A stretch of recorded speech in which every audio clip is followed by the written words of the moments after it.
This is Interviewed, episode 2 for Tuesday, March 24th, 2015.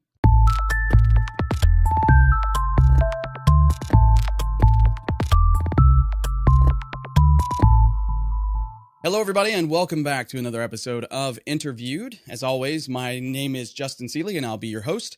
And joining me today on the podcast is a very talented portrait photographer, artist consultant, online personality, and most recently, a catcher of sharks, Miss LaRae Lobdell. Hi, LaRae. How are you? Hi, Justin. Thanks for keeping up to date with my most recent news. Yeah, that was really cool. I saw the picture of the shark online. Yeah, So yeah, speaking of that, that you caught that in Miami, correct? I did just out of Biscayne Bay here where I live now. I went from the Pacific Northwest, the Seattle area, to Miami about a year ago. And I've had to definitely overcome quite a few fears, just living in a completely different culture and climate. And it's just been an incredible journey. Yeah. So So much fun. what's that like? Because I've transplanted a couple of times. I grew up in the South, and I moved. Of course, I was in New York for a little while, moved to Oklahoma, and then finally California.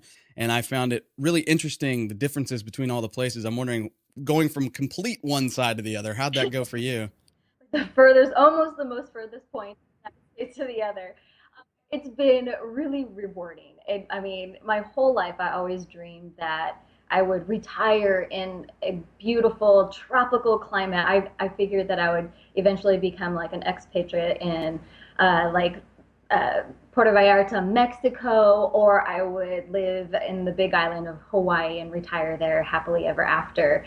But I found that I could live in the tropics and enjoy a warm climate and wonderful food and different people and culture that I'm definitely attracted to, like the Latin style of life and family and friendship. And I have that here in Miami, and it's been a really beautiful journey. That's awesome. So I got you on the show because, I find your story to be particularly interesting, how you evolved from being, a photographer into sort of this online personality that we all have seen, come into play recently. And so I just wanted to get you on to kind of talk about that evolution. So let's start off with how you got into photography. Like, were you always into it, or were there some kind of like aha moment that happened that, made you realize you wanted to be a photographer? Yeah, I thought I was going to be an accountant or a veterinarian when I grew up.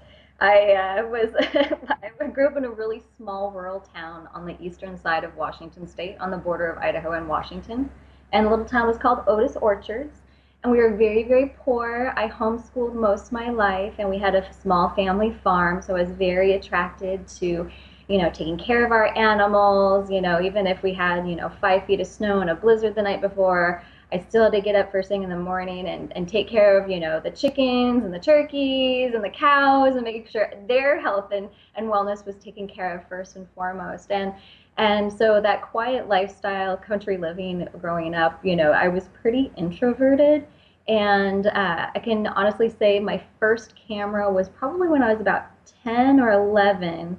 And my first photo I took was with a 110 little like camera, and it was a keychain camera, so I just popped in the film. And then I actually, the first portrait I took was of one of our turkeys in the barnyard.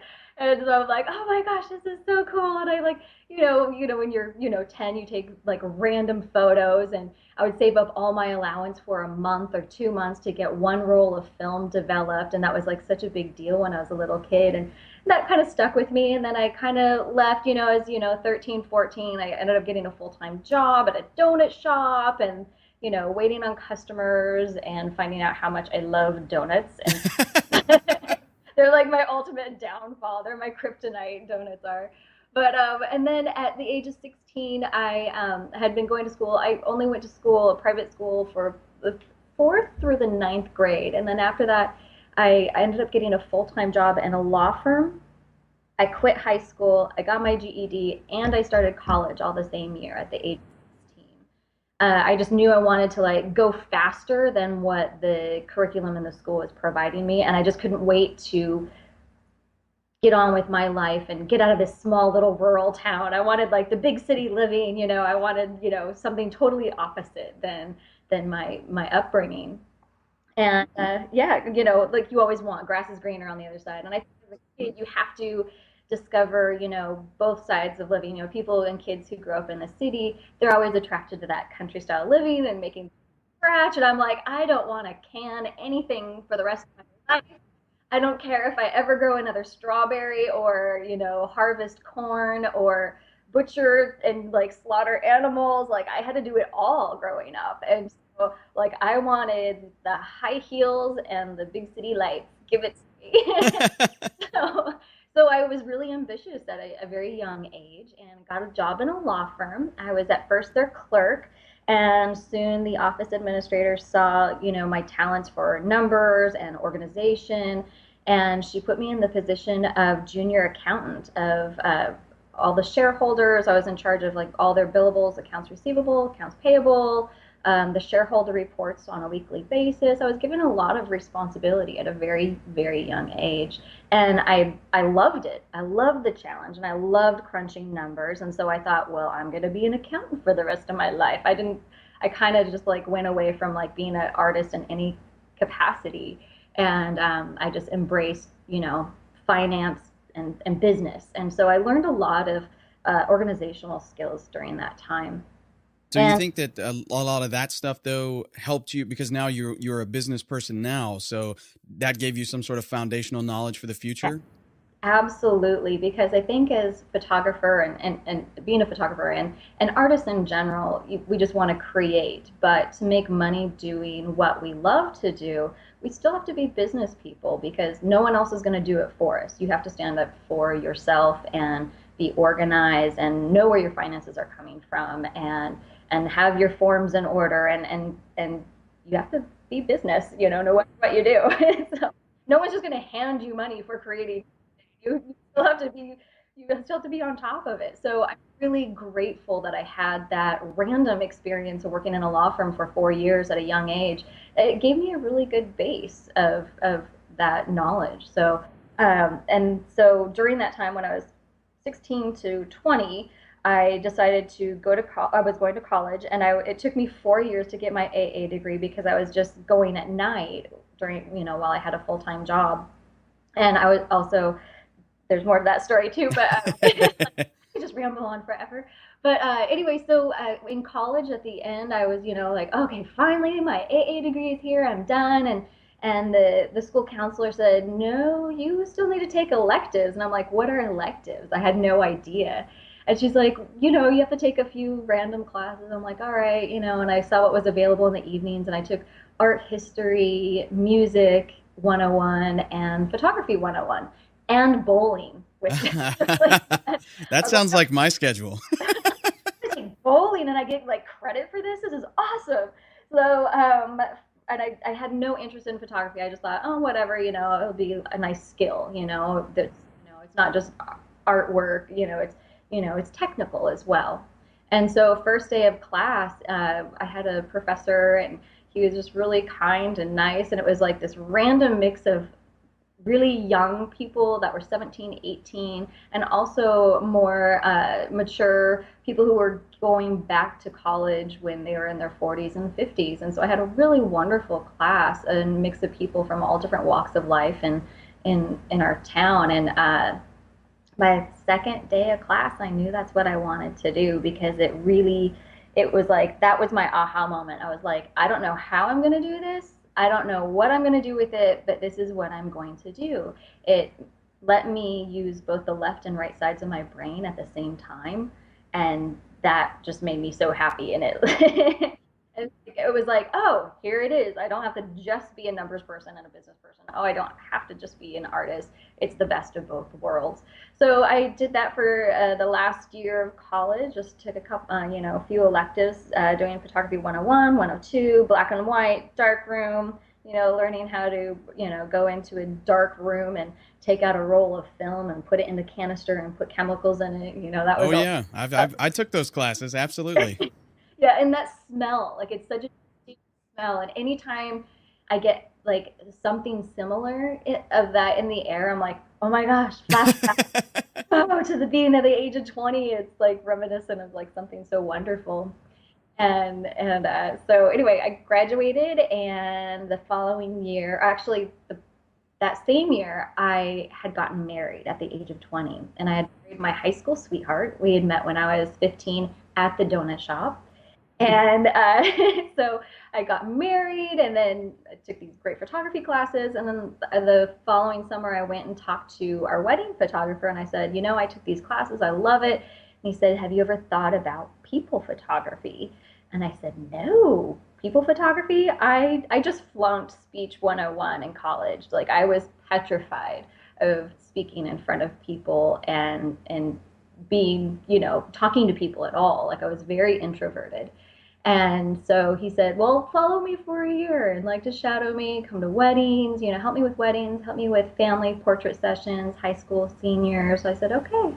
So he taught me a lot, and he taught me the basis of not just photography, but, uh, uh, art in general.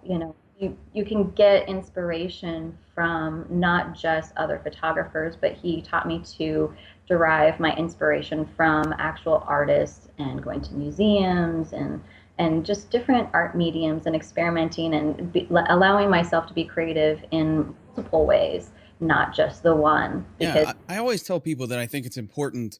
They ask me when they first get started, and whether it's, design, photography, whatever it is, when they're coming to me, they ask me, what should I do when I get started? And I always tell people that you should try to find yourself a mentor or someone who can, you know, give you, it's almost like an intangible kind of thing, right? Because some people are born with that sense, but those of us who are not, like, you mentioned you were introverted. I was always sort of extroverted, but at the same time, I had a really big fear of speaking in front of people, which obviously I've gotten over now. But, I had to figure out, who that person was going to be. And I had a very, very good teacher that, guided me through that. And it sounds like this guy did the same thing for you. So I think it's very important for young people to find that type of person, whether it's a family member or a teacher or whomever, that can really help them in a way that not really a traditional school curriculum can. Do you know what I mean?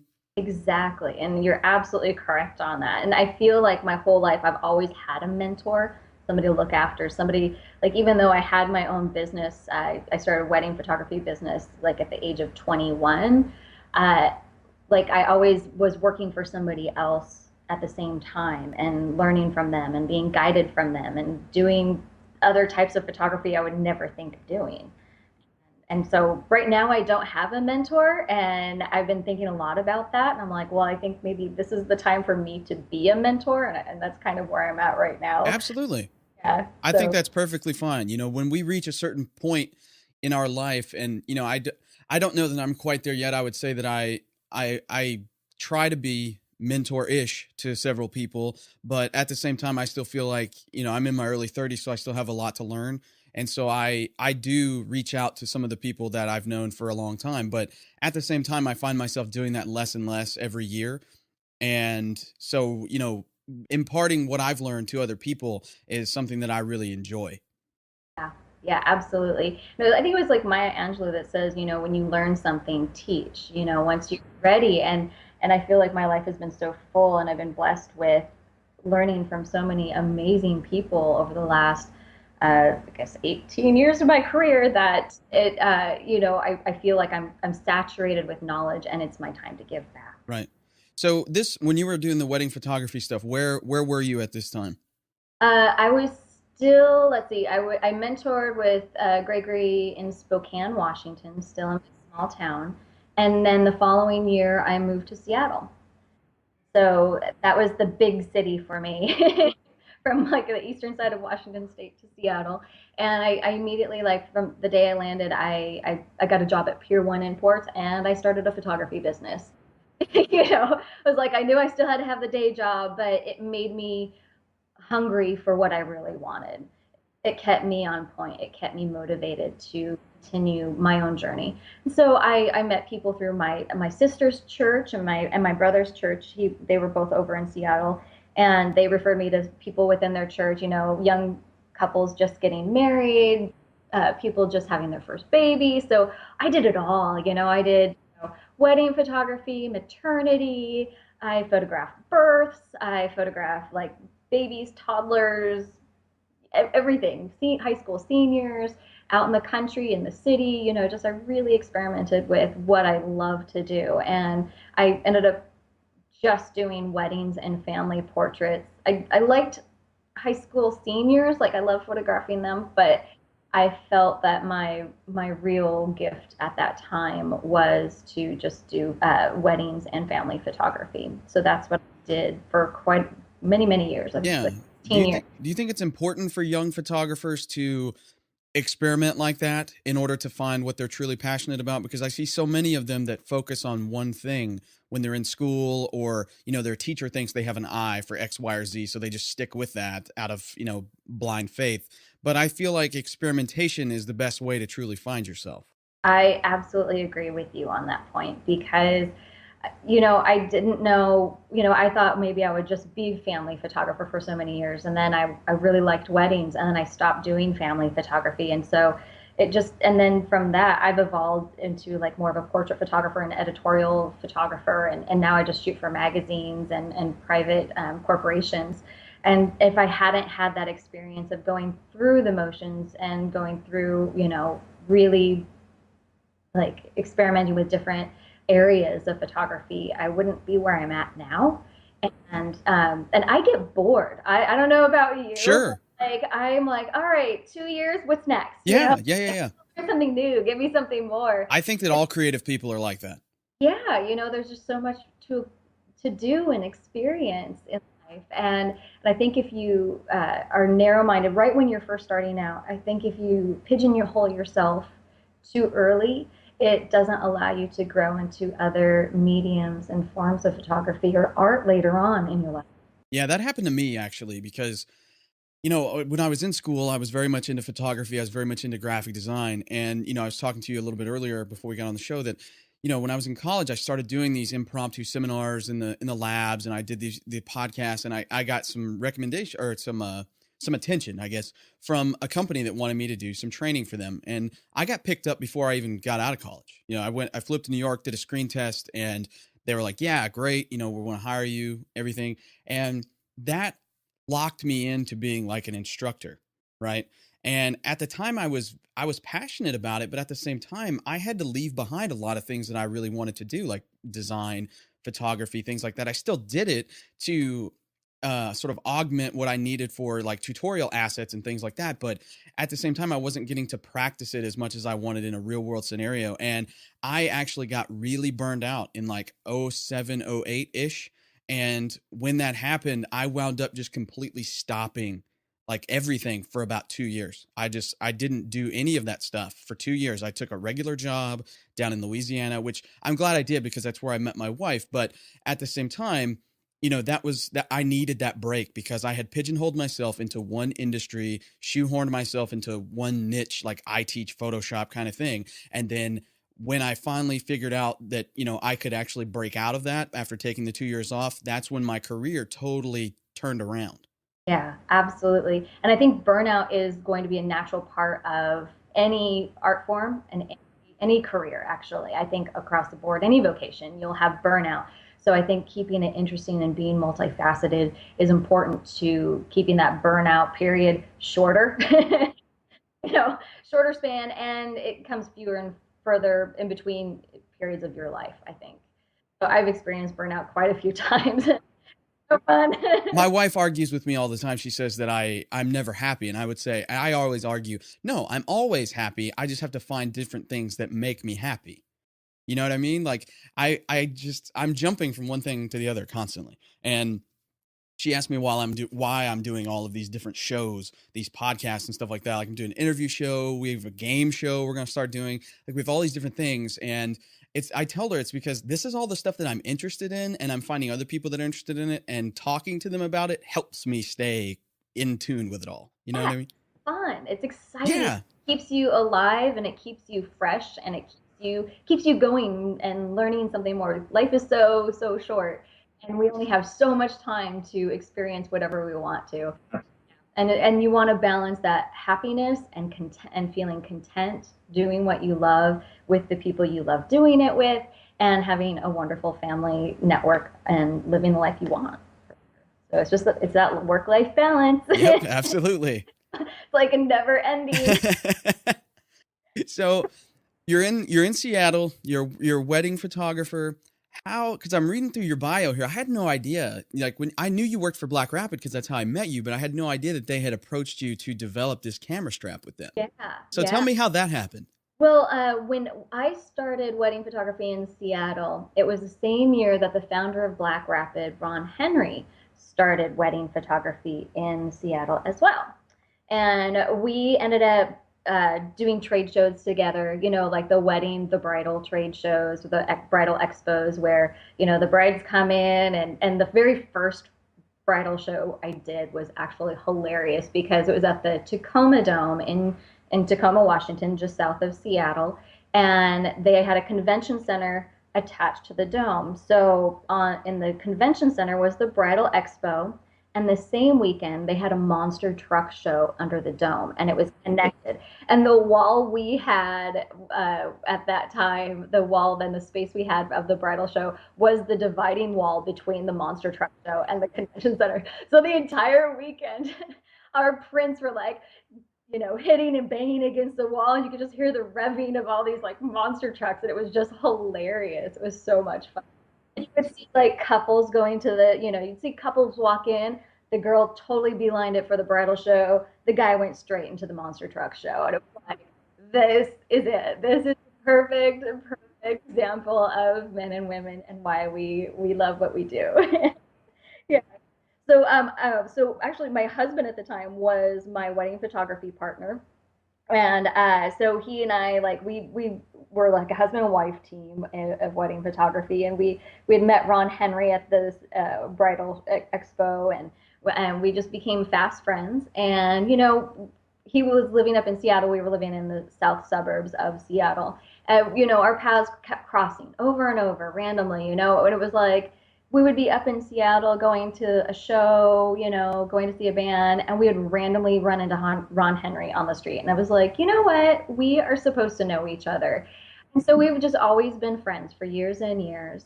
And then like in 2004, 2003, my husband and I actually divorced. And that was like the first time in my life where kind of things came to a halt, and I realized I had to take a break from photography and kind of I had to reinvent myself, because up until that point I had just been a husband and wife team photography team. So who is it now? What do I want to do? So I got a job at Starbucks. And I was ended up being right next door to Ron Henry's office in the same neighborhood. So we ended up keep crossing paths, and we became fast friends. And he's like, I have this idea for a strap. Would you test it out for me at the next time you shoot? And I said, sure. I assisted him at a couple weddings, because I didn't want to, I still had some weddings myself, but I didn't want to put a whole lot of effort into that if I didn't know if I still wanted to do weddings full time. So kept, and it was like good to keep my work fresh and keep on point. So I worked with him, tried out these straps, and the very first strap was fluorescent yellow, and it was actually a dog leash.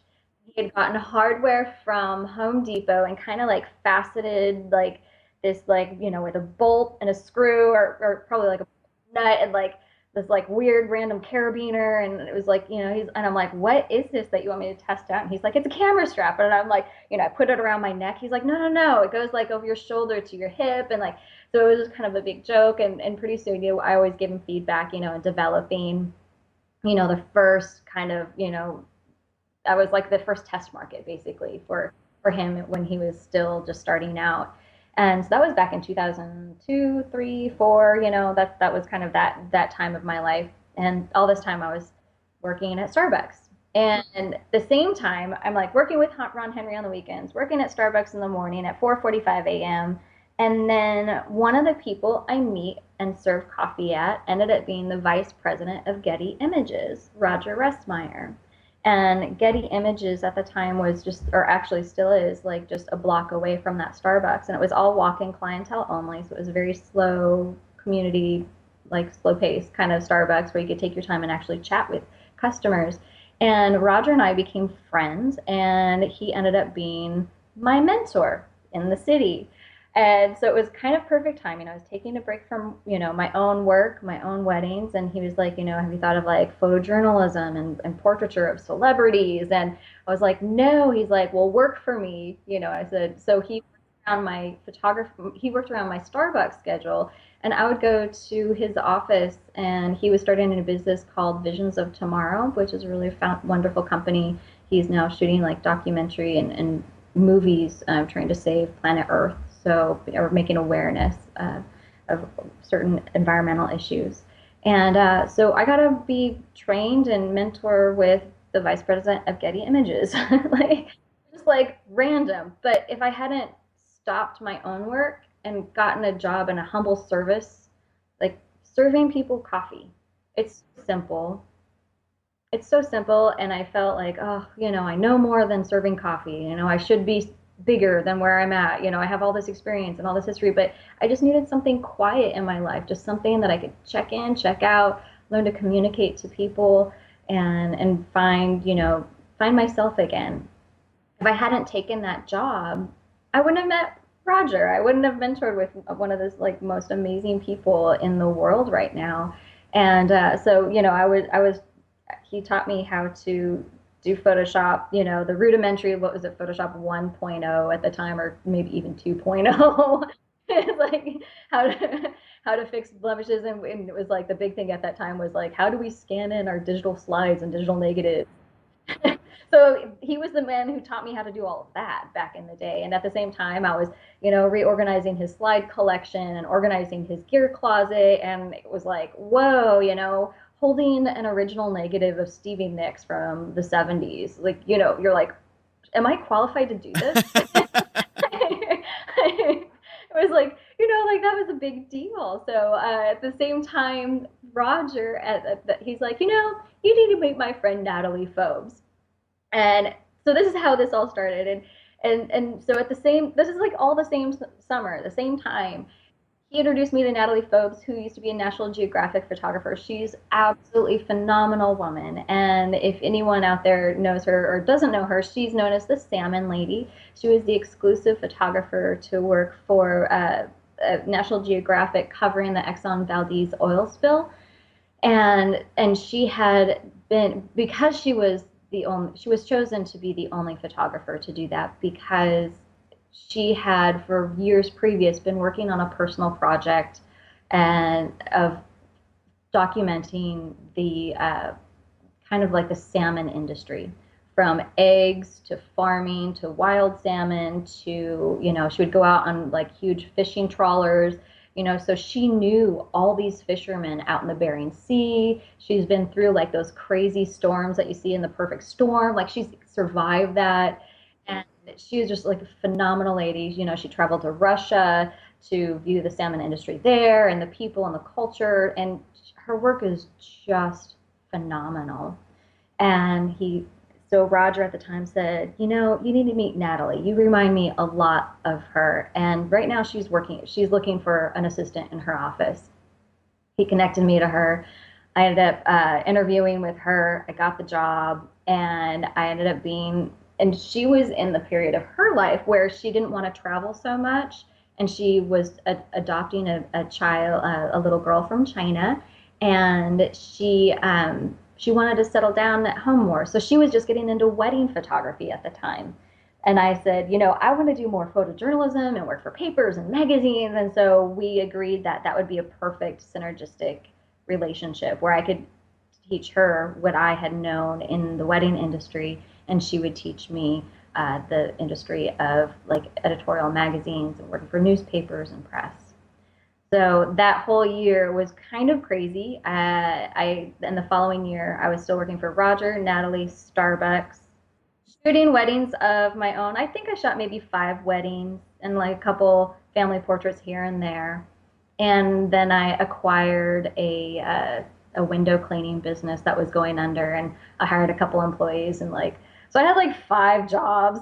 Now, did you ever sleep at all? Like, I know, right? So I go through these phases. Yeah.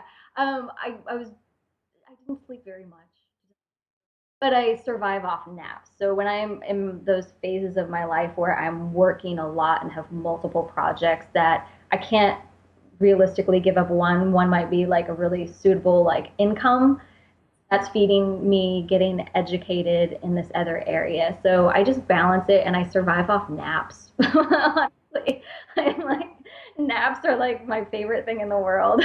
I never outgrew them as a kid. So that was that. And then after working with Natalie, Roger, all of that, I decided that I did want to indeed get back into wedding photography, but I wanted more of a documentary and photojournalistic style approach, and which I had been learning from both of those mentors that couple of years. Same time, I ended up reconciling with my ex-husband, and again, another reinvention, and coming back with another brand that encumbered both of us. And then we soon moved to Chicago in 2007, which was the beginning of the economic downturn. Wow, big move during a troubled time in the United States. I was really ambitious. But like they don't have as many like wedding photographers in Chicago. I'm gonna go there, like rock their world. And it was a very humbling experience, to say the least. But it was a really growing time. And during that year, I was just in Chicago for a year, and that year, to really stand out, I started teaching myself social media. And I actually had a part-time job in Chicago as well, working at a grocery store, just to get myself into a new market. And within 6 months of just doing social media, I did a bridal trade show there, and just word of mouth spread very quickly who I was, and I had a good reputation. And so I was booked like a year in advance Wow. within 6 months of being there. Which So this is in 08, is that right? 07, 08? 7 and 8. So what about social? Because back then social media was, I mean, virtually non-existent. So what about it made you realize? Because 2007 is about the time I jumped on Twitter, and everybody told me I was crazy. Yep, that's exactly the year I joined Twitter as well. It was I was one of the first 10,000 people I think on Twitter, and it was like, okay, I don't understand this, but I would learn. I wanted to learn. So I saw other people who were really good at it, and I would notice their tweets. And at the time, you couldn't just click on and say in reply to. Right now we can see like the conversation that people have. So I would have to go from person to person to person and like keep opening all these windows in my browser and be like, what did so and so say? Okay, what was this in the response to? And like I would try to follow the conversation, and then I ended up figuring it out, and it was so much fun. And I was learning kind of trend sets before they hit the mainstream market, or people who were more technologically advanced than me. So I just took pointers from those in the know, and I learned a lot. And Twitter was my main and pretty much only social media outlet that I really concentrated on for probably 2007, 8, 9, and 2010. So for 4 years, I pretty much did that, and I did blogging as well for myself. Is that where Photo Sister came from? No, that was my old Photo Sister did not come from that yet. However, it was for my old wedding photography website. Yeah. And from there, actually, because I was in the know in Twitter, because I had this great blog and I taught myself SEO as well, my blogs were being picked up by the top wedding blogs in the United States. Like Style Me Pretty, Martha Stewart Weddings heard about us. She ended up publishing something in her magazine.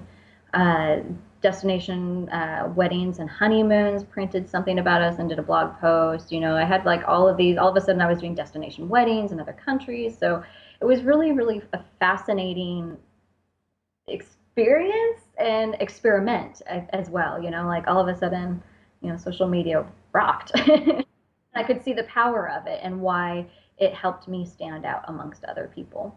Yeah, I saw, I couldn't ever pinpoint what it was when I first saw it, but I remember I was on a train, I believe it was in New York City, 2007-ish, and I was on a train, I was listening to an episode of MacBreak Weekly, the podcast, and they were talking about this new Twitter thing, and how this one guy on there in particular, I can't remember which one it was, but this one guy was like, this is totally going to change the way we communicate. And for some reason, I took that and I said, okay, I'll buy into that. So I joined Twitter and I started, at first it was very basic, like, here's what I'm doing today kind of thing, right? And then I started to realize, wait a minute, I have the ability to craft like little bite-sized messages that could actually, make some sort of a difference in my career with this thing. Like I can drive blog traffic and podcast traffic and stuff with this tool. And that's what I viewed it as, a tool. Everybody else viewed it as like this nonsensical waste of my time. No, it's a tool. You are absolutely correct. Yeah. And so, and Twitter was my main social network. I mean, I was on Facebook, but not for business purposes. You know what I mean? Like Twitter was not just for friends. It was a business for me. And I think it always has been in some way, shape, or form. So it's an amazing thing how some of us can recognize that early on. And I think those of us who get that are the ones who make better use of these platforms than other people. And I think that's also like being willing to try new things like that, because back then you and I both, we didn't know if Twitter was going to be a thing, right? Exactly. We were just trying to explain to people like why we were on it in the first place, like, and it was more of a feeling. Like for me, it was like this gut instinct, like this is going to work. This is it. It was like a gut feeling, I guess, that I paid attention to. So now you're in Chicago.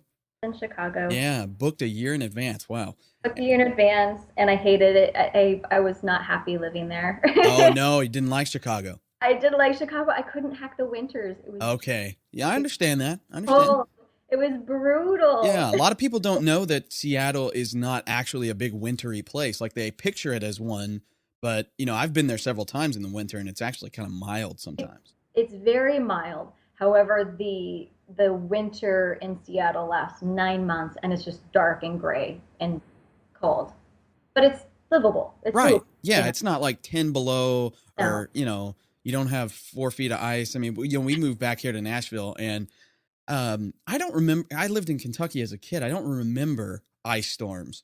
And then we moved back here, and I swear 6 months after we get here, we get slammed with this humongous ice storm. And I mean, we couldn't leave our house. The power kept going out.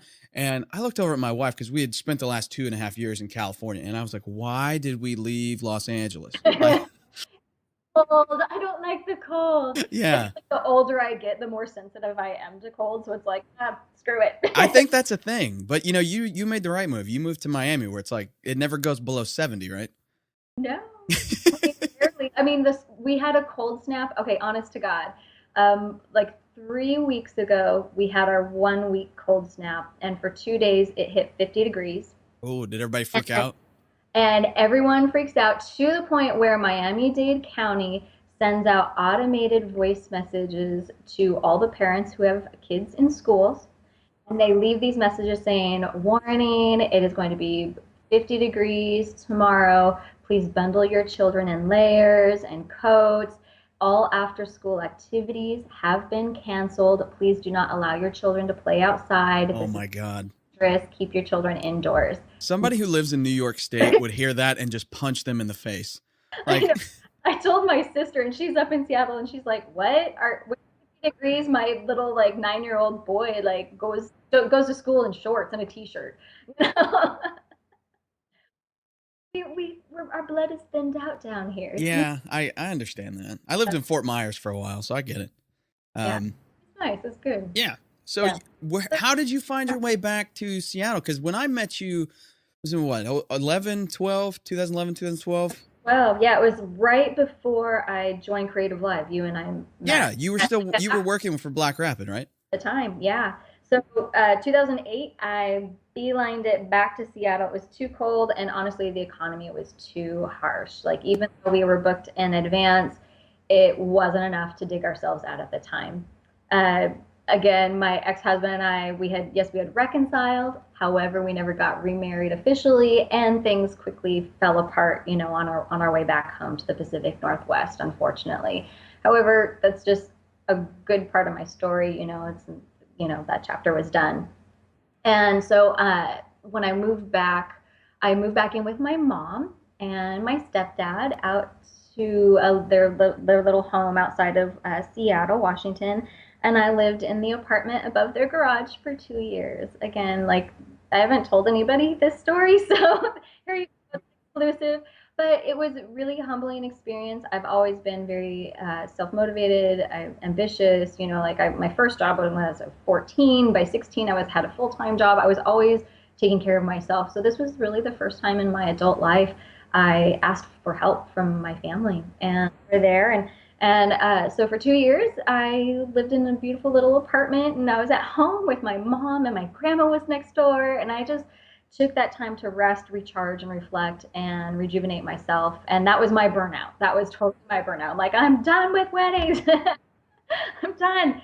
And so I all of a sudden I realized there's more than just Twitter. I took those 2 years and I just studied blogging and social media in all forms. And I just kept learning and learning. Facebook was getting bigger.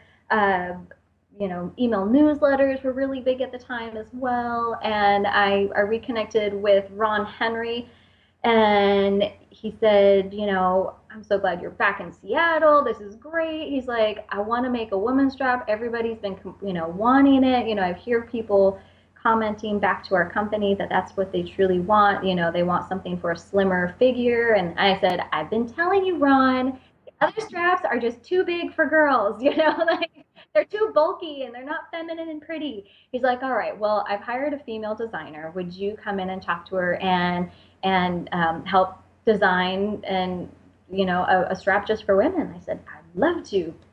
And so I go into their office, a few times, and we worked on a design, and a couple other photographers, Laura Totten and Anita Naukwa and Savannah Kent. We were all female photographers that Ron knew, that he asked all of our input into designing this beautiful strap. So came up with the actual product, and then he and his partner Tyler Cope, they were like, will you come down to WPPI and help us soft launch the strap at the trade show? And I'd always wanted to go to WPPI, so I was like, yes, I will totally do this. Yeah, I would love that. It was so much fun. And they wanted me because I was a female photographer, and I wasn't just a gearhead, and I spoke the language of wedding photographers, so I was a really good fit for that trade show. And so the three of us rocked out for, rock the trade show thing for 3-4 days. And you know how when you work those trade shows, it's not as glamorous as it thinks. No way, not even close. Exhausting. Yes. It's so tiring. You're on your feet all day and just like talking nonstop. And then in the evenings, you need to go and have like meetings with distributors and dealers and talking business and coming up with a new plan and, the next product. And so the three of us just got along really well. And on the way home in the plane, Ron asked me if I would come on and do social media for them part-time. And so we started off just 10 hours a week. And within 6 months, I was full-time. And I had convinced them that there was more than just Twitter. There was, like Facebook. There were, other platforms that we could incorporate into their business. And so I would basically, what I did for that first year to really get their numbers up, they had like zero numbers. I started everything from scratch. So I would, kind of pay attention to their business plan. And they wanted to launch in Europe. And I said, well, if you want to launch in Europe, then, the trendsetters in the photography world are, is the UK. So let me talk to the people in the UK. So I would stay up, whatever time zone was business time, 8 or 9 a.m. in the UK, I would stay up Pacific Northwest time to talk with them on Twitter. And then same with Asia, I would be like, okay, you guys want to launch in Asia? Let me stay up like whatever hours of the day. I was just working 24/7, sleeping whenever I could. I'd sleep during the day. I worked graveyard shifts, but I would communicate with everyone online during those times. And I pinpointed, the specific industry leaders for each country. And I would talk to them. I would get, I would send them gear and, test out our product, do a blog post about it. Would you mind? And so we had this really wonderful response from people around the globe that all of a sudden there was, not very much buzz about Black Wrap, but they were in a couple stores in the United States. And then all of a sudden within, 8, 12 months, they were known globally just with the power of social media. Yeah, I had no idea who they were until I think I actually may have heard about Black Rabbit for the first time on Twitter. Because I think someone tweeted, I don't know if it was a photo or something. I remember seeing it. And it was right before I went to one of the Photoshop World conferences. And I remember I was like, because I had never seen straps like that before at the time. Like I was still using the neck strap that came with my Canon. And I was just like, wow, like that's like a holster kind of thing. And I think I might have bought one like that day. Yeah, they're really great. It was the product I was proud to be a part of creating, and I was really proud to market it. I was really proud to stand behind it because it was a product I personally use, and it changed the game for me. Whenever I shoot weddings, it saved my back. It really did. It was really, really nice. I think that's important though to be almost like emotionally involved with the product or the service that you are I don't want to say peddling online, but promoting online. Yeah, You know what I mean? yeah, because you want to come across as like an authentic voice. And if you're not authentic and you really don't believe in something, people will read through that right Oh, away. I people mean, can they can see through the bull crap instantly online. It's ridiculous. really believe, what you're speaking. You have to have your own authentic voice. And after 2 years, I traveled from 2010 and 11. I just did social media for Black Rapid, and I traveled the world of trade shows from like India to the Photo Canine Cologne, Germany, to the UK, to New York, to LA, everywhere. And it was again like exhausting, but I reached my burnout point after 2 years, and I wasn't feeling authentic anymore. It wasn't making me happy, and it was just tiring. And I was like, you know what? I've done my job here and I feel good about it, but it's time for me to go to the next thing. I don't know what that is. I know I'm supposed to be doing photography. Let me go back to that. And I'd met wonderful photographers from around the world. And so I had all these contacts and this huge network starting at that time. And that's when I started Photo Sister. And Ron helped me launch that by helping me like do giveaways. He's like, remember the giveaways you did for us on Black Rapid? Just do that for Photo Sister, and we'll help launch you. We'll do a blog post promoting you and give us our traffic as well to help get you started. And so with his support and encouragement, I started Photo Sister. And at first it was like tips and tutorials for female photographers, and then pretty soon, you know, I wasn't camera ready. I wasn't camera, and I wasn't used to being in front of the camera. So I'd record little videos of myself on my laptop, and I'm still terrible at recording videos myself. I don't have a professional camera for video. I just do everything on my iPhone or my laptop. I'm like, I don't like video editing. It's just like, let's just get it done. so, but in the beginning, I couldn't even look up at the lens on my laptop. It was like so weird. So, and Ron just kept pushing me, pushing me, pushing me. And then right when I left Black Rapid, Creative Live swooped in, and that was about the same time I met you because I was taking gear from Black Rapid giveaways. And I was taking it to Creative Live, and it was like, ooh, this like cool new startup education platform. This is awesome. I got to meet you, and I think Jeremy Cowart the same day. I was like, oh my gosh, these are people I aspire to be, and I thought never in my life I'd meet them. This is so glamorous. It was just wow. Hey, that was a great day for me too, because I had never met Jeremy either, and he showed up at the rap party that night, and I was just like, like I turned to somebody and I was like, holy crap, that's Jeremy Cowart. Like I totally nerded out for like 5 minutes. Right. And I'm not really a starstruck person at all, but every once in a while there'll be that one person where you're like, hi. Yeah, exactly. Yeah. And I had that moment with him. I had it with Burt Monroy, famous Photoshop author and artist. And there's just a few people that I've followed for so long, and I look at their work and I'm like, God, I wish I could do that. Right. And the only other person I've recently, like, there's been a couple people that most recently I got to meet Miss Universe down here in Miami. Wow. And I got to meet all the contestants. It was like before the Miss Universe was live, 2 days before. And it was at a fundraiser. And I was just like, oh my gosh, I am with Miss Universe. And I am taking a selfie. And I couldn't speak. I didn't know what to say except, you're so pretty.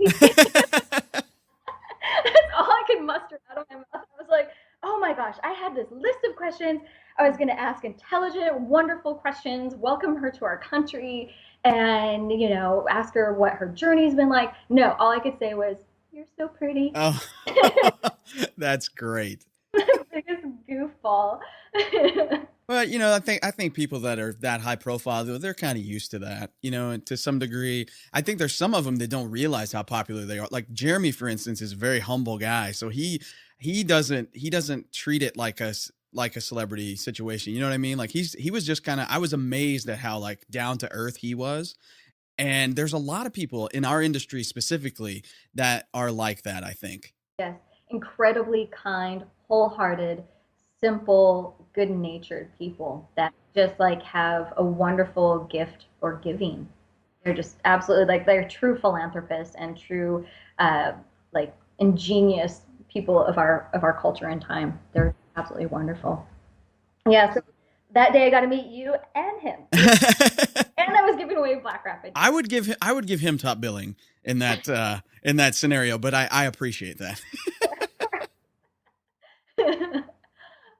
So quickly after that, the producer of Creative Live asked me if I would come on and be one of their hosts. I looked at her. I said, "I can't speak in front of people. Like I have a dinner party at my house with 4 friends, and I can't hold the conversation at the table. I'm too shy."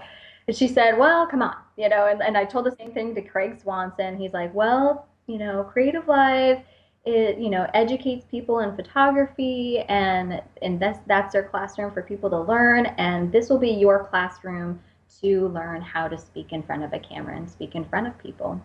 And if he hadn't told me that, I don't know if I would have had the same attitude going into it, but it was awesome. Craig is great. He helped me out a bunch when I went up there for my stuff because it had been a while since I had been in front of a camera.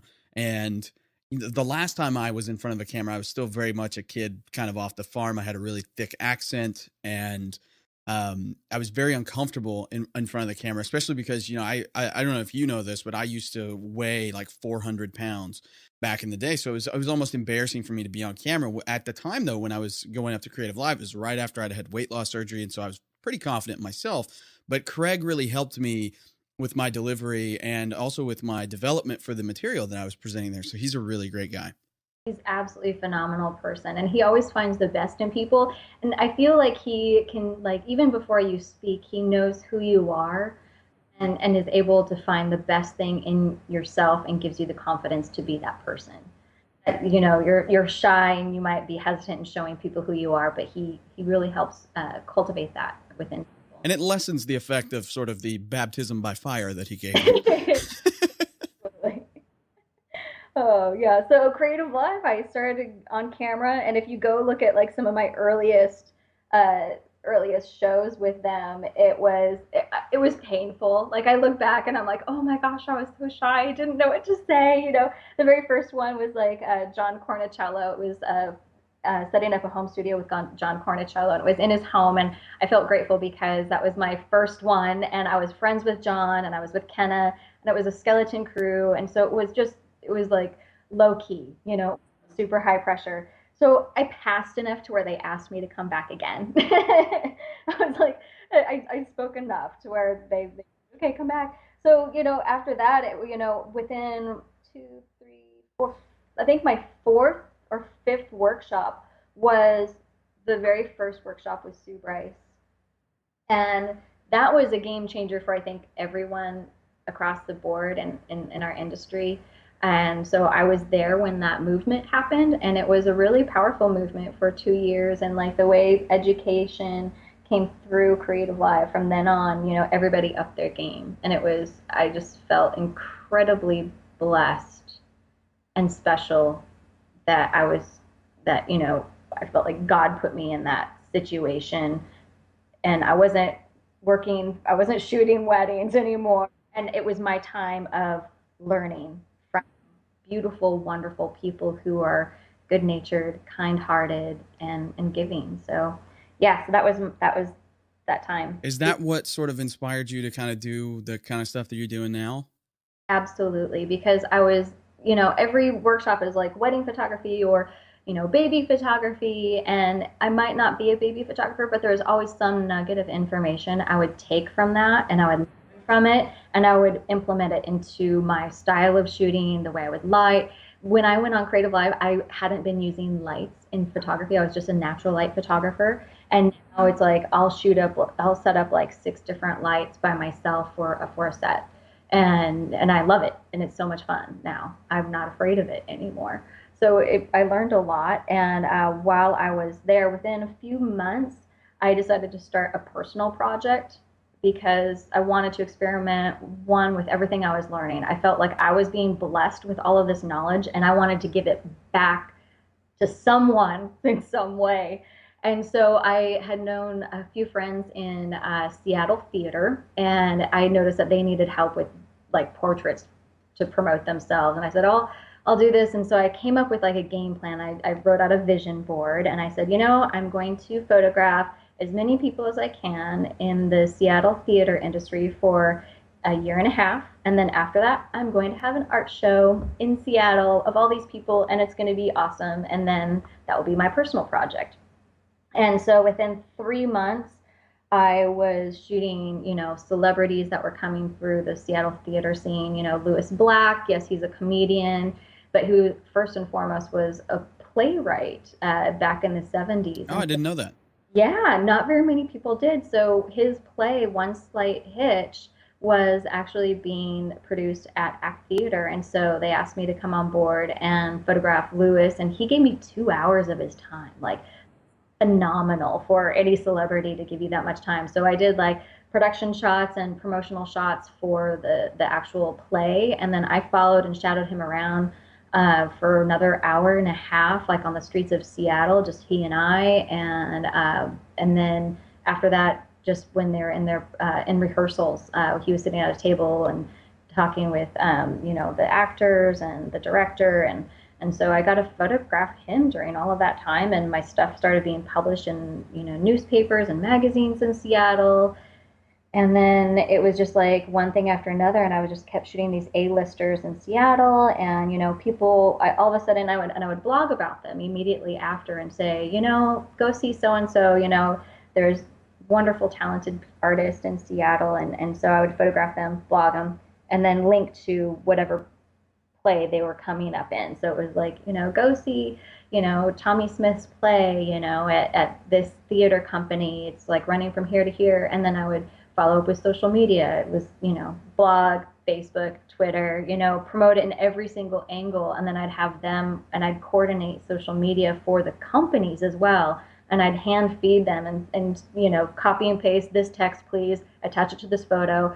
I just post, or I would tell them, I just posted this on Facebook. Can you please share it? And da-da-da-da. So I handheld about 5 different theater companies in Seattle. I taught them social media during that time as well. So I did my personal project, working for Creative Live, and I was shooting weddings for my girlfriend on the weekends to make money, because in the beginning, Creative Live, we were all volunteer. So it was like I still had, and my personal project I was not getting paid for, so I still had to like use my talents in some way to make money. So yeah, so I was working 20-hour days easily. So again, that was another phase. But it's well worth it, right? That's time well spent. Yes, and it went by so fast.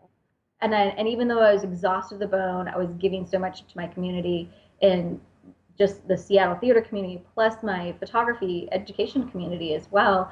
But it felt good to do. It was easy. It wasn't. I never questioned myself what I was doing. It was like no brainer. Yeah, for sure. So how then did we go from your personal project and everything like that? Like where did you get? How did you get into Florida? Because it seems like you're doing really well up there, and you're knocking it out of the park. Did somehow a part of this project draw you to Florida, or how did that come about? A little bit. It's a really, yeah, kind of. Well, I'll just tell this story, and then I'll let you make a decision about it. Okay. After 2 years of Creative Live, I was feeling burnout. I knew I was not having an authentic voice, and I knew that I had learned all I could learn in that position. and I couldn't go any further except to find my own authentic voice and to start teaching. That was the next step, the natural progression for me. And, I was looking into doing workshops in Seattle. It was a very saturated market up there.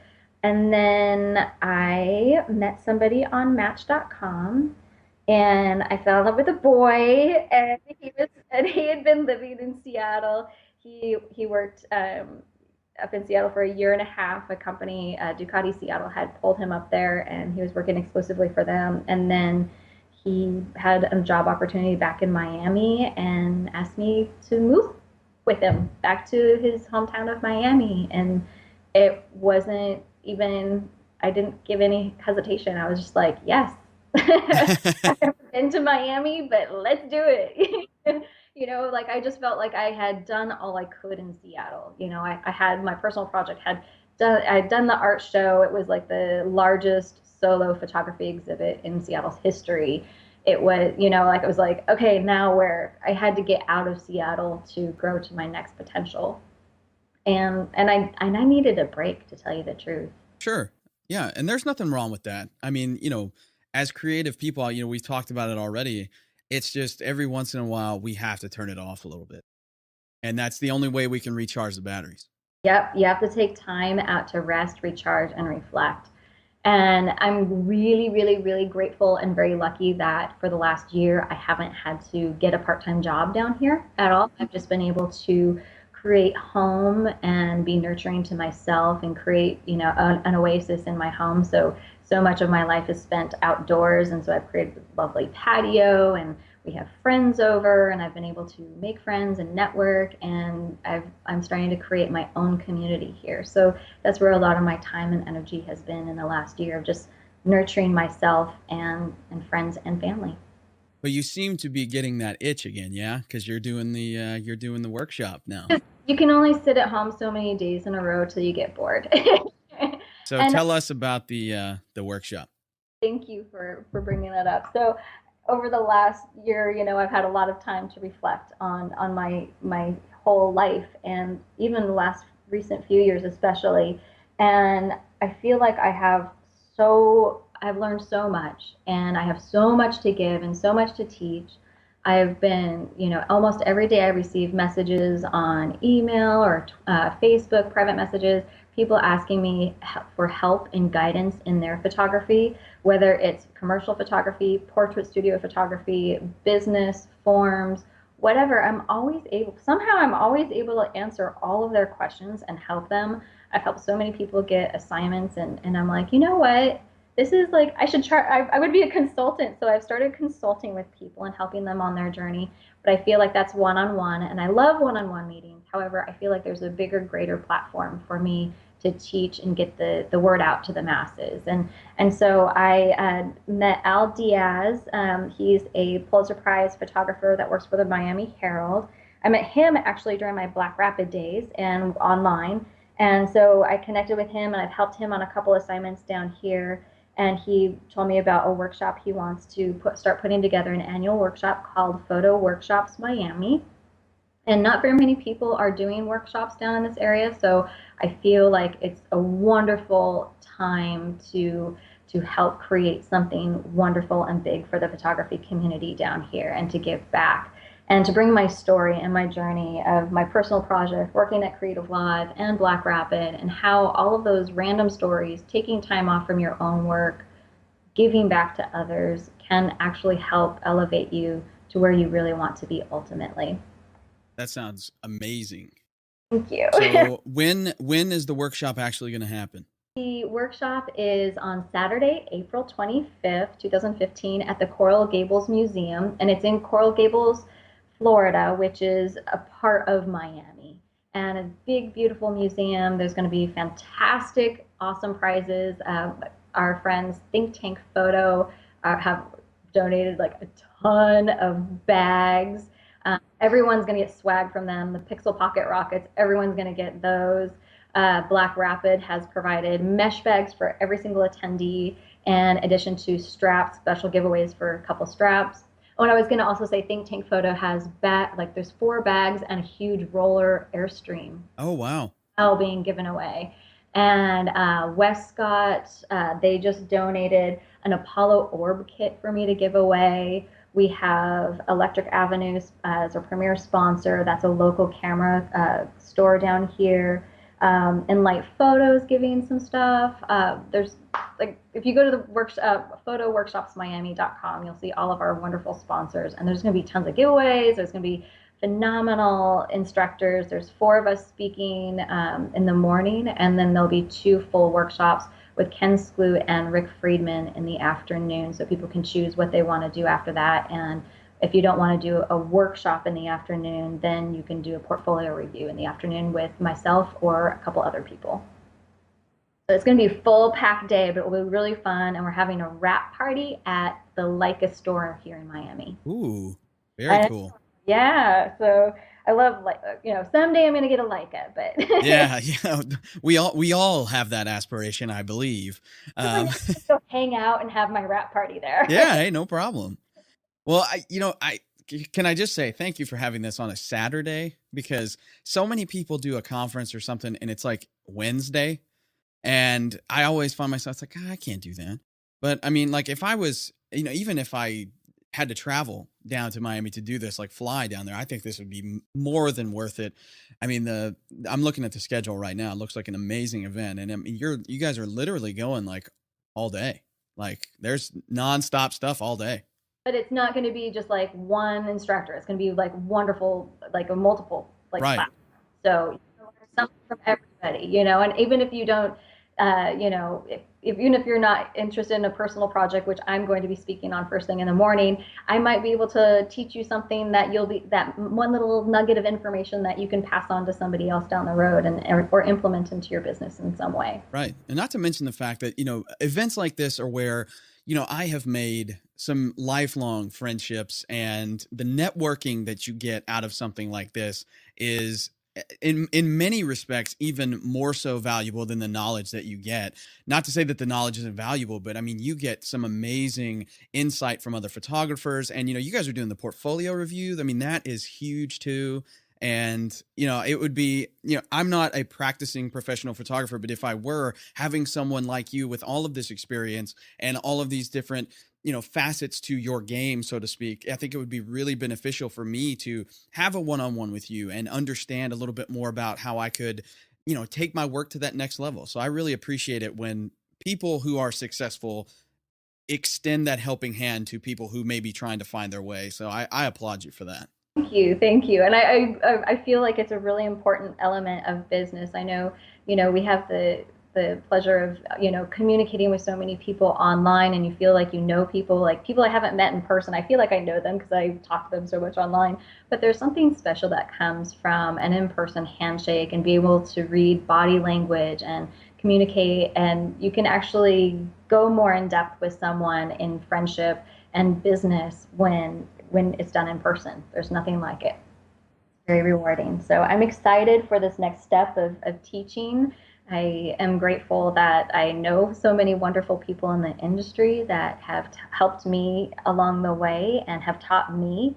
And I'm grateful that I was able to go on Creative Live and finally learn how to speak in front of people. Like a long way from flunking speech 101 in college, So I'm just really, really blessed and humbled in my life, and I'm excited to give back. That's fantastic. So again, for everybody who's listening, this is the workshop. You can go to photoworkshops, Miami.com. And that's where you can find all of the information about this upcoming workshop, which again is going to happen on April the 25th. So be sure to check that out. And I'm assuming tickets are available from this website as well. Yes, big button there. There it is. And so you can buy tickets online, right? That is correct. You can buy tickets online. Yeah, so you can buy tickets online and get there, and be sure to get there early. Get yourself a good seat right there in front, I would say. That's where I would want to be. So we're going to wrap things up here, but I do have a couple of questions that I want to ask you just as we part off here. So, you've traveled all over the world. You've done so many different things.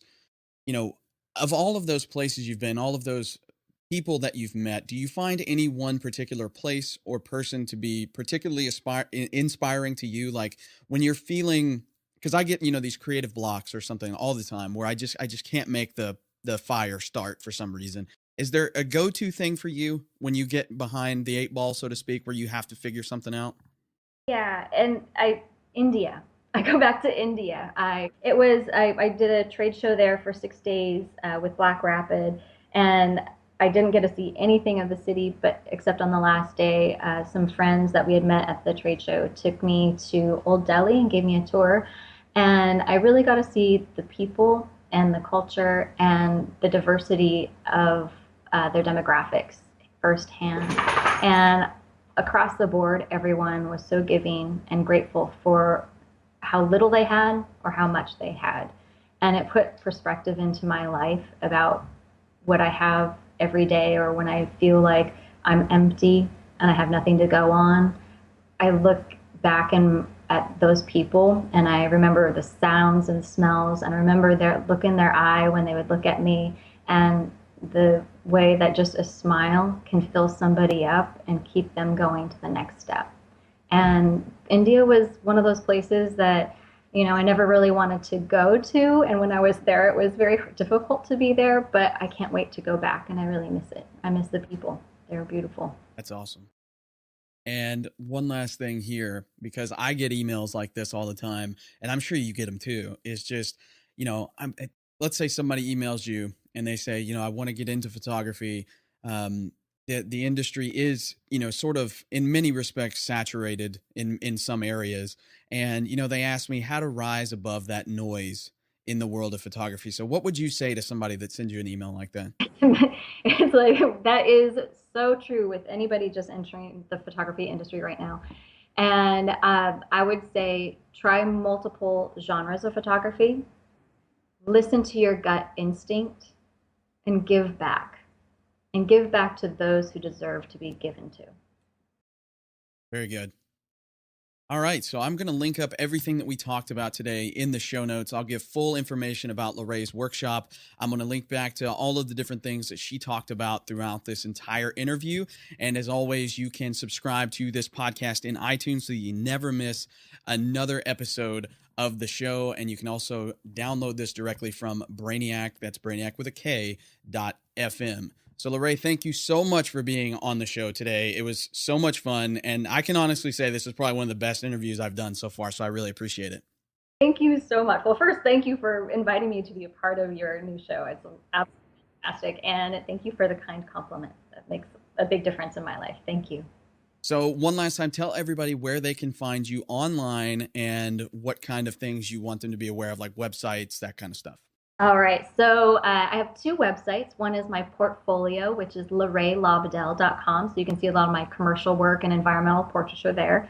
And then all of my projects, personal projects, tips and tutorials for photographers. You can find my gear list and books I read and all that good information over on my blog, photosister.com. Which is a lot easier to spell than photosister.com. No problem. I'll put it all in the show notes. They won't have to spell a thing. Perfect. All right. And as always, my name is Justin Seeley. You can find me at justinseeley.com, or I'm always on Twitter at Justin Seeley. And you can find LaRae at LaRae Lobdell on Twitter as well. So thanks again, LaRae. I really appreciate it. Thank you, Justin. Thanks to everybody for listening. And we'll see you here once again next week for another edition of Interviewed. Take care, everybody.